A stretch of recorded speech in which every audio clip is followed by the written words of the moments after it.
Good afternoon. Please, all be seated, please. Madam Secretary, Deb, you've done an incredible job in a short amount of time. And I told you when I asked you to be Secretary of Interior that I understood I was politically raised by Danny Inouye, Indian nations, Indian nations. And I want to thank all the leaders that are here today for your support, for your help getting this done. And it's really, really important. And I want to thank Brenda, the Council of Economic Quality, Environmental Quality, and Gina McCarthy. If you need any translation, talk to me after. Gina, you're the best. You're the best. And I want you to know, although he didn't speak today, I want to thank my buddy Tom Vilsack, Secretary of Agriculture, for being here today because he's about preservation. And Maria, Senator Cantwell, thank you for your really hard, consistent, unrelenting work on these issues.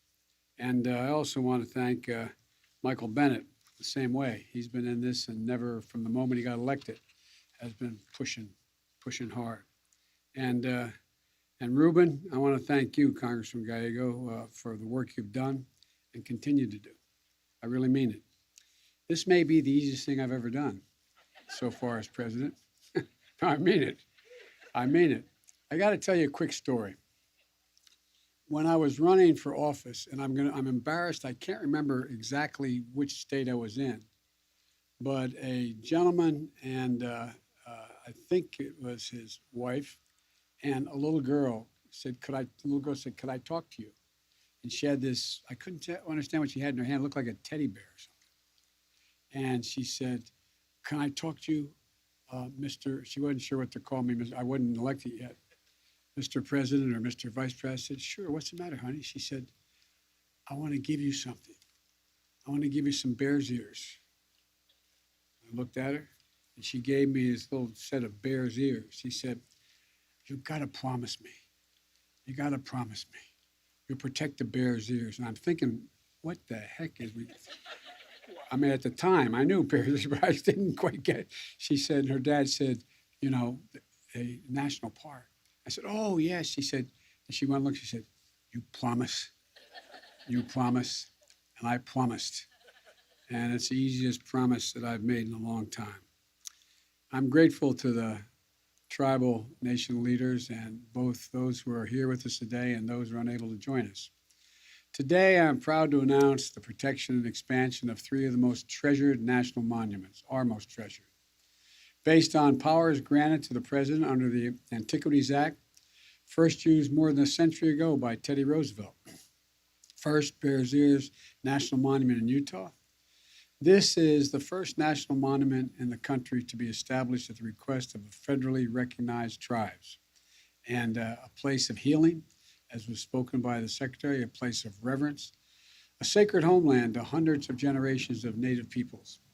The last administration reduced the size by 85%, leaving vulnerable more than 1 million acres of cherished landscape. Today, we shall shortly be signing a proclamation to fully restore the boundaries of Bears Ears. And second, I'm restoring Utah's Grand Staircase Escalante National Monument, a place of unique and extraordinary geology as well as biodiversity. Established as a national monument 25 years ago this month. Over the last quarter century, this land has produced a significant scientific discoveries per acre than more than any other national monument, everything from fossils to ancient indigenous artifacts. And once again, the last administration cut the size of the monument nearly in half, stripping away more than 800,000 protected acres. Today, I'm signing a proclamation to restore it to its full glory. Third, off the coast of New England, I'm restoring protection of the Northeast Canyons and Seamounts Marine National Monument. Waters teeming with life with underwater canyons as deep as parts of the Grand Canyon and underwater mountains as tall as the Appalachians. There's nothing like it in the world. Because its unique biodiversity, marine scientists believe that this is a key to understanding life under the sea. President Obama established it as a national monument 5 years ago, recognizing its irreplaceable value. Again, my predecessor chipped away at its protections. The proclamation I'll be signing today is going to restore protections established by President Obama when this monument was first created. Excuse me. The protection of public lands must not become, I should say, a pendulum that swings back and forth depending on who's in public office. It's not a partisan issue. And I want to thank the members of Congress who have come together to support this important conservation work. And by the way, I might add, as a matter of courtesy, I spoke with both the senators from Utah.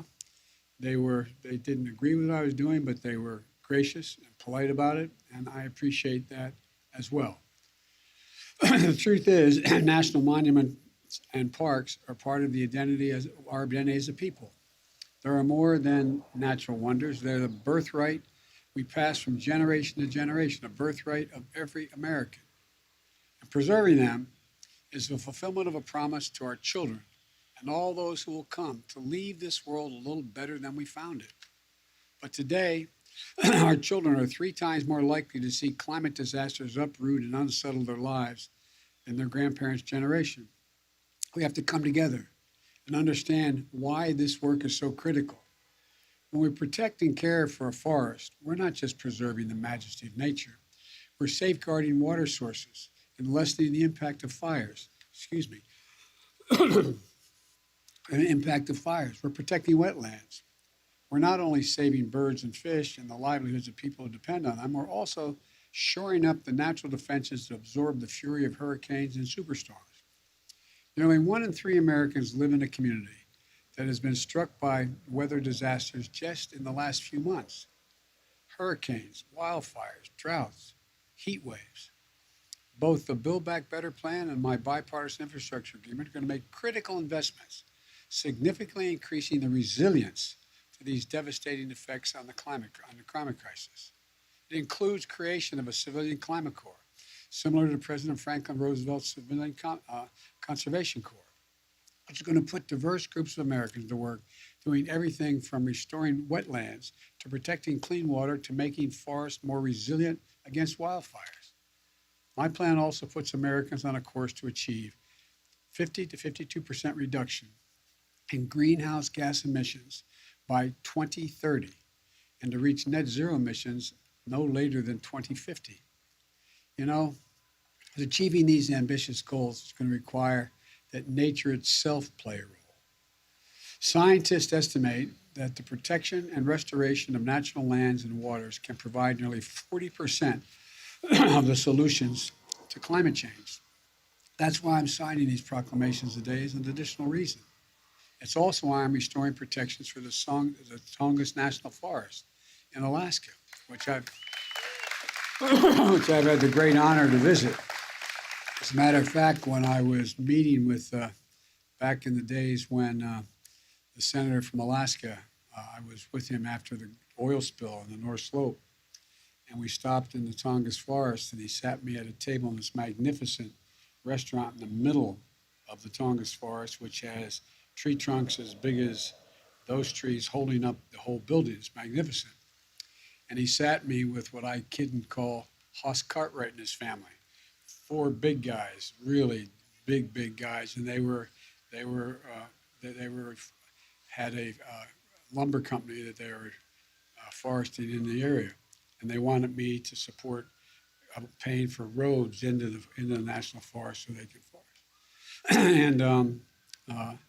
And we started the conversation. And to make a long story short, when I made it clear I wasn't going to do that, the father turned to his son, who looked like that program at Hoskart, big fella.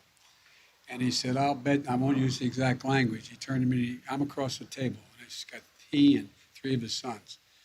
And he said, I'll bet this so-and-so, referring to me, and expletive deleted, doesn't realize He's closer to Lexington, Kentucky today than he was when he just flew off the North Slope.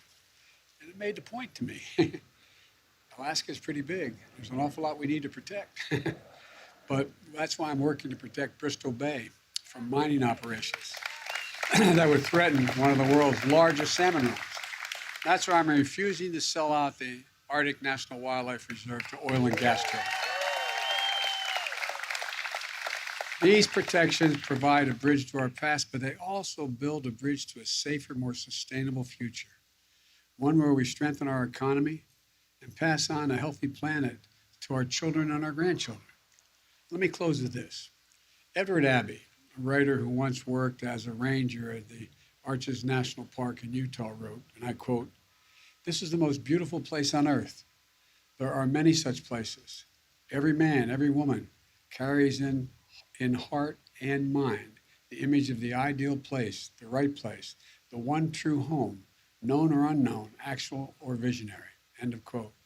Folks, that's the United States of America. That's America, a country we all share together, a country that we must protect together. And this is just one more step in doing what other presidents have done, starting with Teddy Roosevelt. And I'm now going to sign these proclamations and thank you all. Thank you all for your support. Thank you. Come on, guys.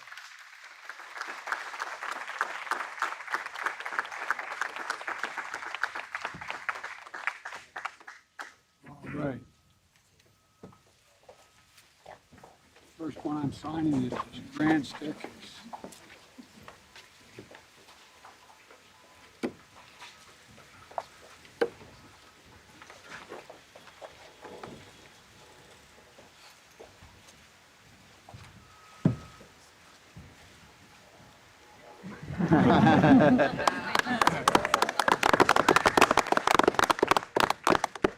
All right. The second one I'm signing is the Bear's Ears. Yes. I wish I could remember that little girl's name. I hope she's watching. I hope she's watching. Thank you for signing this, President. It's important. You guys know it better than anybody.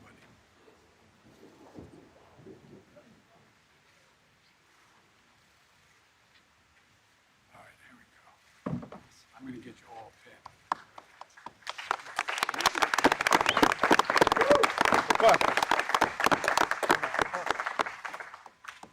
And the third one I'm signing is the Northeast Canyons and Seamounts Marine National Monument. I'm going to try to pull Barack Obama here in just a second. One. Somebody grab one who doesn't have one. Thank you, Mr. President.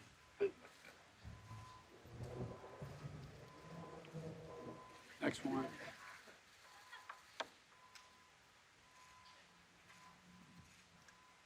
Next one.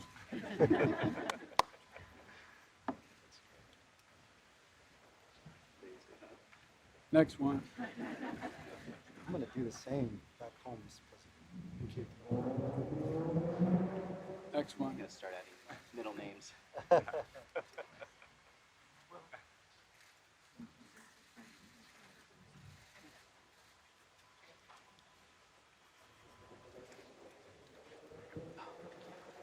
Going here. How many more? Can you get the rest of you guys? Did you get one time? Put a PS there. Yeah. P.S. more to come. Yeah, exactly. Okay, two more.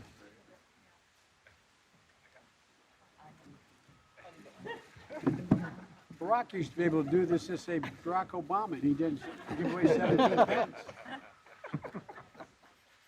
There you go. One more. And if I don't have enough pens, Do a heart sign. everybody get one? Yes. Yes, sir. All right. Good luck. Thank you.